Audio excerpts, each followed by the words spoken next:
السلام علیکم ورحمۃ اللہ وبرکاتہ۔ الحمد للہ وحدہ والصلاة والسلام علی من لا نبی بعدہ، اما بعد۔ اعوذ باللہ السمیع العلیم من الشیطان الرجیم، بسم اللہ الرحمن الرحیم۔ تبارک الذی نزل الفرقان علی عبدہ لیکون للعالمین نذیرا۔ عزیز طلبہ، گزشتہ درس میں ہم لوگ لفظ تبارکہ کا معنی و مفہوم سمجھے تھے، اور آج کے درس میں انشاءاللہ الفرقان کا مطلب اور مفہوم سمجھنے کی کوشش کریں گے۔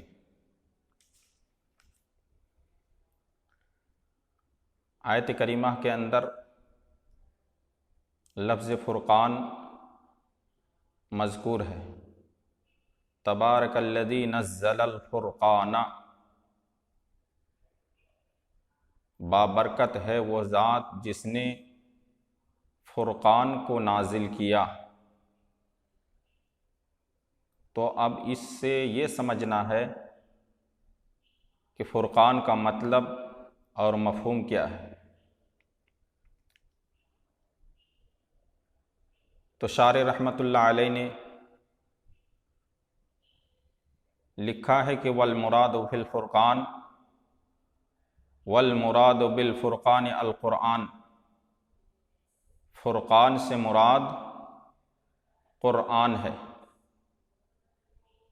یعنی گویا کہ اس جگہ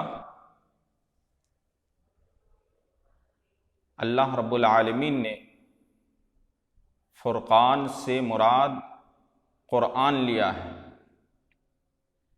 کیوں؟ اس لیے کہ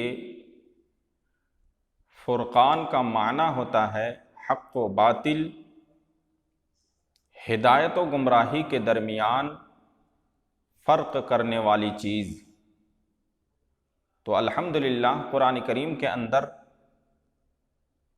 ایسی صفات موجود ہیں کہ حق و باطل کے درمیان فرق کرتی ہے اور ہدایت و گمراہی کے درمیان تمیز کرتی ہے، جس کی بنیاد پر قرآن کریم کو فرقان سے تعبیر کیا گیا ہے۔ تو گویا کہ آیت کریمہ کا معنی یہ ہوا، پاک ہے وہ ذات جس نے قرآن کریم کو نازل کیا۔ عزیز طلبہ، عبارت دیکھتے ہیں، والمراد بالفرقان القرآن سمی بذلک لقوة تفرقته بین الحق والباطل والہدى والضلال۔ فرقان سے مراد قرآن کریم ہے، اور فرقان کا نام دینے کا مطلب یہ ہے کہ اس کے اندر، یعنی قرآن کریم کے اندر ایسی قوت ہے جو حق و باطل اور ہدایت و گمراہی کے درمیان تفریق پیدا کرتا ہے اور جدائی پیدا کرتا ہے۔ ایک دوسری جگہ اللہ سبحانہ و تعالی نے جنگ بدر کو بھی فرقان سے تعبیر کیا، اس لیے کہ یہ جنگ حق و باطل کے درمیان فرق کرنے کے لیے لڑی گئی تھی، اور اس جنگ میں کافر و مشرک کی طاقتیں چکنا چور ہو گئی تھی، اور حق کو عظیم فتح حاصل ہوا تھا، جس کی بنیاد پر اللہ رب العالمین نے سورۃ الانفال آیت نمبر 41 کے اندر جنگ بدر کو فرقان سے تعبیر کیا۔ آیت کریمہ کچھ اس طرح سے ہے، وَإِنْ آمَنْتُمْ بِاللَّهِ وَإِنْ كُنْتُمْ آمَنْتُمْ بِاللَّهِ وَمَا أَنزَلْنَا عَلَىٰ عَبْدِنَا يَوْمَ الْفُرْقَانِ یوم التقى الجمعان واللہ علی کل شیء قدیر۔ تو اس جگہ جنگ بدر کو اللہ رب العالمین نے فرقان سے تعبیر کیا۔ اسی طرح سے جس مومن کو اللہ رب العالمین تقوی عطا کرتا ہے اور متقی بن جاتا ہے، اللہ رب العالمین کا خوف کھانے لگتا ہے، تو اسے فرقان جیسی صلاحیت عطا کرتا ہے۔ سورہ انفال کے اندر ہی اللہ رب العالمین نے ارشاد فرمایا، یا ایھا الذین آمنوا ان تتقوا اللہ یجعل لکم فرقانا۔ اے مومنو، اگر تم اللہ سے ڈرو گے تو تمہیں فرقان عطا کرے گا، یعنی حق و باطل کے درمیان فرق کرنے کی صلاحیت عطا کرے گا۔ عزیز طلبہ، تو پتہ یہ چلا کہ فرقان کے کئی ایک معنی ہیں، لیکن ان معنی میں یہ مطلب نکالا گیا ہے کہ فرقان حق و باطل، ہدایت و گمراہی کے درمیان جدائی پیدا کرنے کا نام ہے۔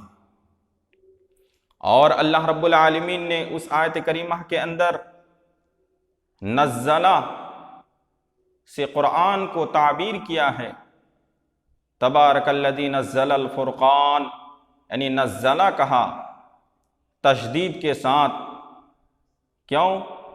لأنہ لإفادۃ التدرج فی النزول، اس لیے کہ قرآن وقتاً فوقتاً نازل ہوا ہے، بتدریج نازل ہوا ہے۔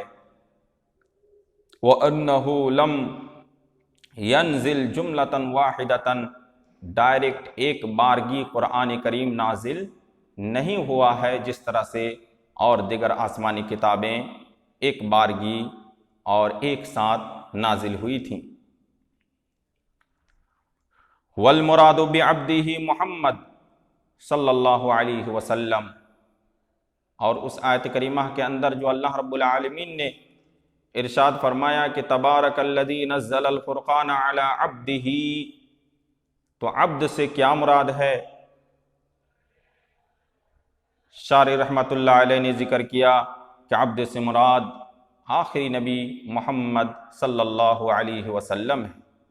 والتعبیر عنہ، اور عبد سے ملقب کرنے کی وجہ کہتے ہیں کہ بلقب العبودیۃ للتشریف، کما سبق، اللہ کے نبی صلی اللہ تعالی علیہ وسلم کی شان کو بلند و بالا کرنے کا مقصد ہے، یعنی آپ صلی اللہ علیہ وسلم رسول اور عبدیت کی صفت سے متصف ہے، اور جس انسان کے اندر رسول اور عبدیت کی صفات دونوں متضمن ہو جائے، وہ انسان سب سے باکمال اور سب سے اچھی صفت کے حامل ہوتا ہے۔ اسی طرح سے آیت کریمہ کے اندر لفظ عالمین موجود ہے، تبارک الذی نزل الفرقان علی عبدہ لیکون للعالمین نذیرا۔ فرقان کو اللہ سبحانہ وتعالی نے نازل کیا اپنے بندے محمد صلی اللہ علیہ وسلم پر، لیکون للعالمین نذیرا، تاکہ وہ لوگوں کو یا دنیا والوں کو ڈرانے والا بن جائے۔ تو دنیا والا سے کیا مراد ہے؟ العالمین جمع عالم، عالمین یہ عالم کی جمع ہے، مطلب دنیا، جس طرح سے بولتے ہیں عالم گیر، عالم منے دنیا اور گیر منے پکڑنا، تو عالم دنیا کو کہتے ہیں۔ وَهُوَ جَمْعُ لِمَا يَعْقِلُ، اور یہ عاقل کی جمع ہے، عقل مندوں کی جمع ہے۔ تو گویا کہ اس کے اندر شجر حجر اور اسی طرح سے چرند پرند اور دیگر چیزیں نہیں آئے گی، بلکہ وہ چیزیں آئے گی اس کے اندر جو عقل مندوں کی جماعت ہے۔ واختلف فی المراد بہ، اور عالم کے تعلق سے بہت سارے اقوال موجود ہے۔ فقیل الانس، ایک قول کے مطابق عالم سے مراد صرف اور صرف انسان ہے۔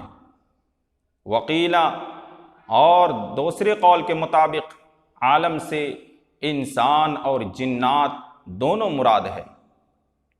وہو الصحیح، اور یہی قول صحیح ہے، یعنی عالم سے مراد انسان اور جنات دونوں شامل ہوئے۔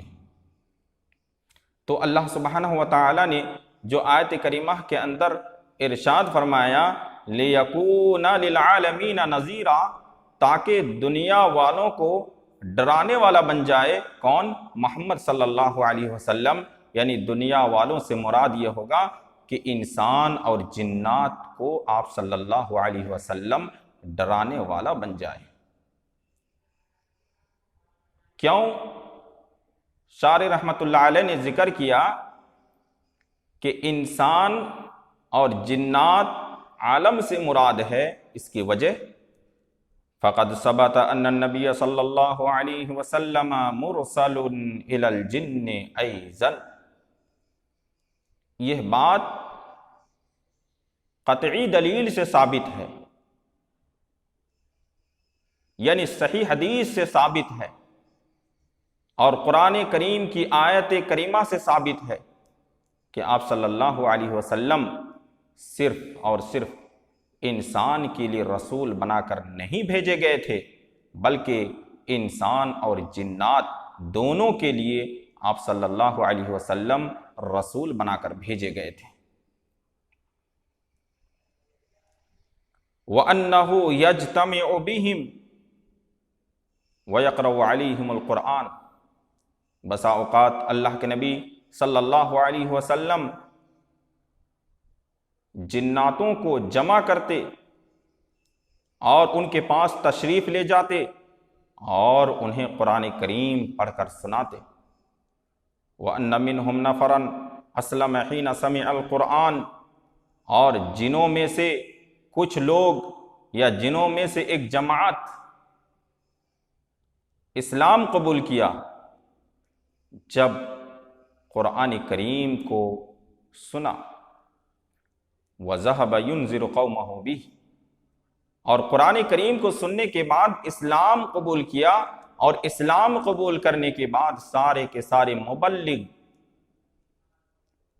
اور ڈرانے والا بن کر اپنی قوم کی طرف لوٹے۔ کما قال تعالی، جیسا کہ اللہ رب العالمین کا فرمان ہے، وَإِذْ صَرَفْنَا إِلَيْكَ نَفَرًا مِّنَ الْجِنِّ يَسْتَمِعُونَ الْقُرْآنَ فَلَمَّا حَضَرُوهُ قَالُوا أَنصِتُوا فَلَمَّا قُضِيَ وَلَّوْا إِلَىٰ قَوْمِهِمْ مُنذِرِينَ۔ تو اس آیت کریمہ سے ثابت ہو رہا ہے کہ اللہ کے نبی صلی اللہ تعالی علیہ وسلم جنات کی طرف بھی رسول اور نبی بنا کر بھیجے گئے تھے۔ عزیز طلبہ، اس آیت کریمہ کا مطلب یہ ہوگا، اور اس وقت کو یاد کرو جب کہ ہم نے تیری طرف جنوں میں سے ایک جماعت کو پھیر دیا، وہ لوگ قرآن سنے، پھر جب وہ لوگ حاضر ہوئے قرآن سننے کے لیے تو کہا خاموش ہو جاؤ، خاموش ہو جاؤ۔ پھر جب تلاوت مکمل ہو گئی اور اچھی طرح قرآن کریم کو انہوں نے سن لیا تو اپنی قوم کی طرف ڈرانے والا بن کر لوٹے۔ منذرین، ڈرانے والا بن کر لوٹے۔ والنذیر والمنذر، نذیر اور منذر کا معنی یہ ہوگا ہوا من یعلم بالشیء، ہوا من یعلم بالشیء، جو کسی چیز کو سکھلاتا ہے مع التخویف، ڈرا کر کے۔ یعنی کسی چیز کی خبر دیتا ہے ڈرانے کے ساتھ ساتھ۔ جہنم کے عذاب کی خبر دے رہا ہے ڈرانے کے ساتھ ساتھ، عذاب قبر کے تعلق سے بتلا رہا ہے ڈرانے کے ساتھ ساتھ، یعنی کسی چیز کی خبر دی جا رہی ہے تو اس کے اندر وعد و وعید اور دھمکی بھی ہوتی ہے۔ جہنم کا عذاب اس طرح سے ہے تو یہ جو خبر دے رہا ہے اور ڈرا بھی رہا ہے۔ وَضِدُّهُ الْبَشِيرُ، اور بشیر اور مبشر اس کا الٹا ہے، اپوزٹ ہے۔ کس کو کہیں گے بشیر؟ وَهُوَ مَن يُخْبِرُ بِمَا يَسُرُّكَ، خوش کن خبر دے۔ بشیر کہیں گے خوش کن خبر دے، جنت کے بارے میں خبر دی جا رہی ہے کہ جنت کے اندر فلاں فلاں نعمتیں حاصل ہونے والی ہے، اس کی جو خبر دی جا رہی ہے اور نعمتوں کی بھی خبر دی جا رہی ہے، انسان اس سے خوش ہوتا ہے۔ تو پتہ یہ چلا کہ بشیر اور مبشر وَهُوَ مَن يُخْبِرُكَ بِمَا يَسُرُّكَ، جو انسان خوش کن خبر دے رہا ہے، بشارت دے رہا ہے، اسے کہیں گے بشیر۔ اب اگلے درس سے انشاءاللہ تعدد الہ کے تعلق سے پڑھیں گے، یعنی متعدد اگر اللہ ہوتے، متعدد اگر بھگوان ہوتے تو پھر دنیا کا کیا حشر ہوتا۔